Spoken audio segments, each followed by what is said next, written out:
मराठा आंदोलक मनोज जरांगे पाटील यांनी आज 5व्या दिवशी उपोषण सोडलेलं आहे। गेल्या 5 दिवसापासून मुंबईच्या आझाद मैदानावरती ते उपोषणाला बसलेले होते। आज अखेर त्यांनी उपोषण जे आहे ते सोडलेलं आहे आणि 8 पैकी त्यांच्या 6 मागण्या मान्य झालेल्या आहे। माझ्यासोबत आमदार संजय केनेकर आहेत। खरं तर जरांगे पाटलांनी उपोषण सोडलेलं आहे, काय सांगाल तुम्ही?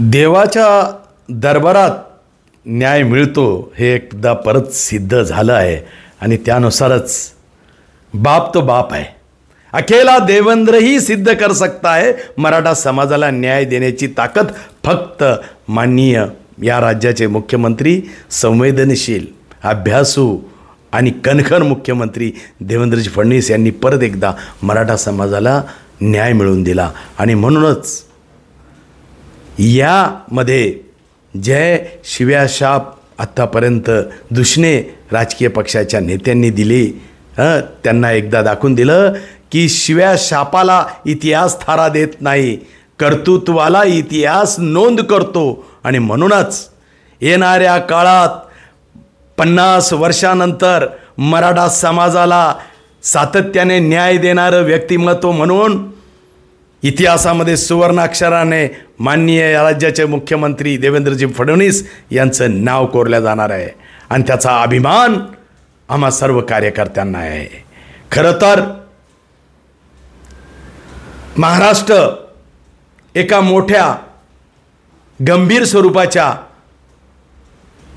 या मोर्चाच्या उंबरठ्यावर उभा होता, पण अशा याच्यात बऱ्याच विरोधक राजकीय नेत्यांनी देवेंद्रजींना कोंडीत आणण्याचा प्रयत्न केला, देवेंद्रजीला व्यक्तिगत द्वेष निर्माण करण्याचा प्रयत्न केला, खोटे नेरेटिव्ह देवेंद्रजीबद्दल तयार करण्याचा प्रयत्न केला। कारण ही सगळी मंडळी या आंदोलनाचा गैरफायदा उचलू पाहत होती, कारण देवेंद्रजींनी ह्या सगळ्या चोरांच्या चोऱ्या बंद केल्या होत्या, यांनी महाराष्ट्राला लुटलं, यांचे दरोडे बंद केले होते आणि यांना नागरिकांसमोर उघडं केलं होतं। म्हणून हे लोक माननीय मुख्यमंत्री देवेंद्रजी फडणवीसांना कोंडीत पकडण्याचं एक स्वप्न पाहत होते आणि त्यामुळे म्हणूनच मुंगेरी लाल के हसीन सपने पाहणाऱ्या या सर्व नेत्यांना तोंडावर पाडण्याचं काम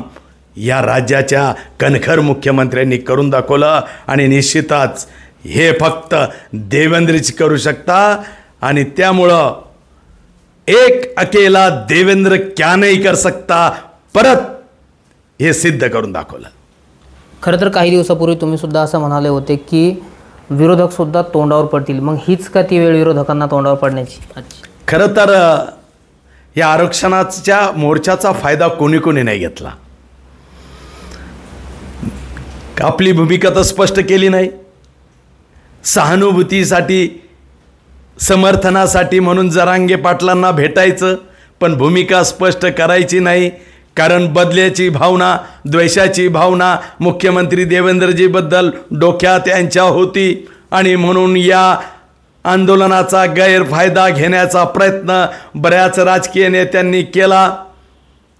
खरं तर या सर्व राजकीय नेत्यांनी ज्यांनी हा फायदा घेण्याचा प्रयत्न केला त्यांनी या महाराष्ट्राला लुटलं होतं आणि त्यांच्या दरोडे देवेंद्रजीने उघडे पाडले, बंद केले, त्यांच्या चोऱ्या बंद केल्या, महाराष्ट्राला त्यांच्यापासून लुटण्यापासून दूर ठेवलं। आणि म्हणूनच यांनी देवेंद्रजीवर जे आक्षेप नोंदवले होते, मला आत्मविश्वास होता की देवेंद्रजी यांना तोंडावर पाडतील, कारण फक्त निर्णय घेण्याची ताकद देवेंद्रजीमध्ये आहे। खरं तर हैदराबाद जे गॅझेट लागू केलं त्याचं संपूर्ण जे श्रेय आहे ते देवेंद्र फडणवीसांना जाणार असल्याचं कळतं आहे। परंतु जरांगे पाटील ज्यांनी ज्यावेळी उपोषण सोडलं त्यावेळी ते असं म्हणाले की दोन्ही उपमुख्यमंत्री आणि एका मुख्यमंत्र्यांनी उपोषण सोडायला यावं, माझं आणि तुमचं वैर संपलं। खरं तर उपोषण कोणासाठी केलं जातं, कोण करतं हा लक्षात येत नाही लवकर, पण कोणासाठी केलं जातं, न्यायाची प्रतीक्षा कोणाला आहे, न्याय कोणाला पाहिजे, त्याच्या जर पदरात न्याय पडला तर निश्चितपणे न्याय देणारा महत्त्वाचा आहे आणि न्याय घेणारा महत्त्वाचा आहे।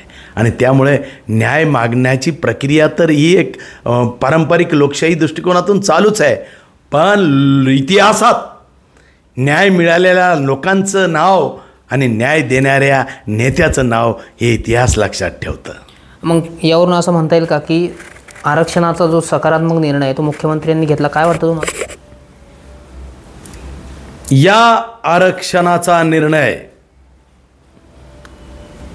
संवेदनशील या राज्याचे मुख्यमंत्री, कणखर मुख्यमंत्री, अभ्यासू मुख्यमंत्री देवेंद्रजी फडणवीस यांनी या आरक्षणाबद्दल निर्णय घेतला आणि खऱ्या अर्थानं आरक्षण मागणी करणाऱ्या जरांगे पाटलांनी जी मागणी केली ती त्या पद्धतीने पूर्ण करण्याचं काम फक्त न फक्त समिती नेमून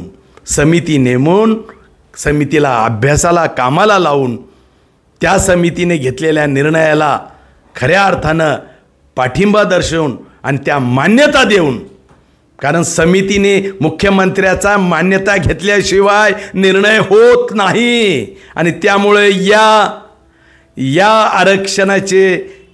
आरक्षण देणारे हिरो देवेंद्रजी फडणवीस आहे. आणि म्हणून माननीय या राज्याचे संवेदनशील मुख्यमंत्री देवेंद्रजी फडणवीस साहेब, तसेच उपमुख्यमंत्री एकनाथरावजी शिंदे, उपमुख्यमंत्री अजित पवारजी, समितीचे अध्यक्ष विखे पाटील साहेब, या सर्वांचं मी अभिनंदन करतो आणि खऱ्या अर्थाने न्याय ज्या जनतेला मिळालं त्यांचंही अभिनंदन करतो. तर नक्कीच हे होते भाजपचे आमदार संजय केनेकर. या आरक्षणाचे खरे हिरो जे आहेत ते मुख्यमंत्री देवेंद्र फडणवीस आहे. आपण पाहतोय की संपूर्ण राज्यभरात आता मराठा समाज बांधव जे आहेत ते जल्लोष करायला लागलेले आहेत. रामनाथ ढाकणे, TV9 मराठी, छत्रपती संभाजीनगर.